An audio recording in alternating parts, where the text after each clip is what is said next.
Épître de Paul aux Colossiens, chapitre 1.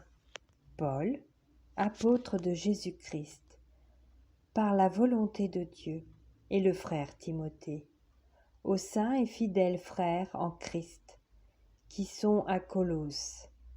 Que la grâce et la paix vous soient données de la part de Dieu notre Père. Nous rendons grâce à Dieu, le Père de notre Seigneur Jésus-Christ, et nous ne cessons de prier pour vous, ayant été informés de votre foi en Jésus-Christ et de votre charité pour tous les saints, à cause de l'espérance qui vous est réservée dans les cieux, et que la parole de la vérité, la parole de l'Évangile, vous a précédemment fait connaître. Il est au milieu de vous et dans le monde entier.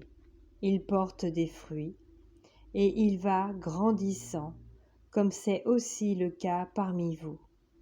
Depuis le jour où vous avez entendu et connu la grâce de Dieu conformément à la vérité, d'après les instructions que vous avez reçues d'Épaphras, notre bien-aimé compagnon de service, qui est pour vous un fidèle ministre de Christ et qui nous a appris de quelle charité l'Esprit vous anime.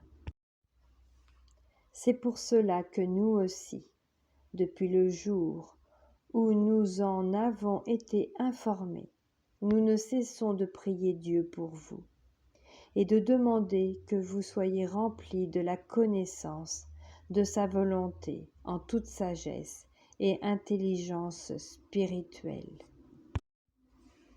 pour marcher d'une manière digne du Seigneur et lui être entièrement agréable, portant des fruits en toutes sortes de bonnes œuvres et croissant par la connaissance de Dieu, fortifié à tout égard par sa puissance glorieuse, en sorte que vous soyez toujours et avec joie, persévérant et patient.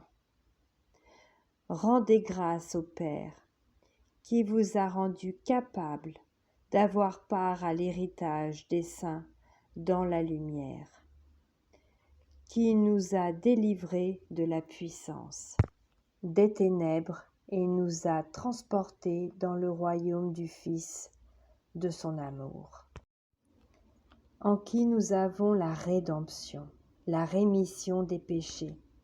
Il est l'image du Dieu invisible, le premier-né de toute la création, car en lui ont été créées toutes les choses qui sont dans les cieux et sur la terre, les visibles et les invisibles. Trône, dignité, domination, autorité, tout a été créé par lui et pour lui. Il est avant toute chose, et toute chose subsiste en lui. Il est la tête du corps de l'Église. Il est le commencement, le premier-né d'entre les morts, afin d'être en tout le premier. Car Dieu a voulu que toute plénitude habitât en lui. Il a voulu par lui réconcilier tout avec lui-même, tant ce qui est sur la terre que ce qui est dans les cieux, en faisant la paix par lui, par le sang de sa croix.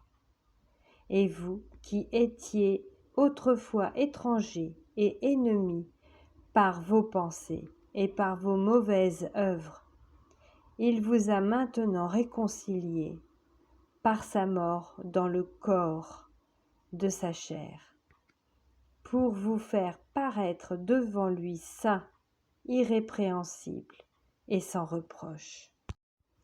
Si du moins vous demeurez fondés et inébranlables dans la foi, sans vous détourner de l'espérance de l'Évangile que vous avez entendu, qui a été prêché à toute créature sous le ciel, et dont moi, Paul, j'ai été fait ministre. Je me réjouis maintenant dans mes souffrances pour vous, et ce qui manque aux souffrances de Christ, je l'achève en ma chair, pour son corps, qui est l'Église. C'est d'elle que j'ai été fait ministre, selon la charge que Dieu m'a donnée auprès de vous, afin que j'annonçasse pleinement la parole de Dieu. Le mystère caché de tout temps et dans tous les âges, mais révélé maintenant à ses saints, à qui Dieu a voulu faire connaître quelle est la glorieuse richesse de ce mystère parmi les païens, à savoir Christ en vous, l'espérance de la gloire. C'est lui que nous annonçons, exhortant tout homme et instruisant tout homme en toute sagesse, afin de présenter à Dieu tout homme devenu parfait en Christ.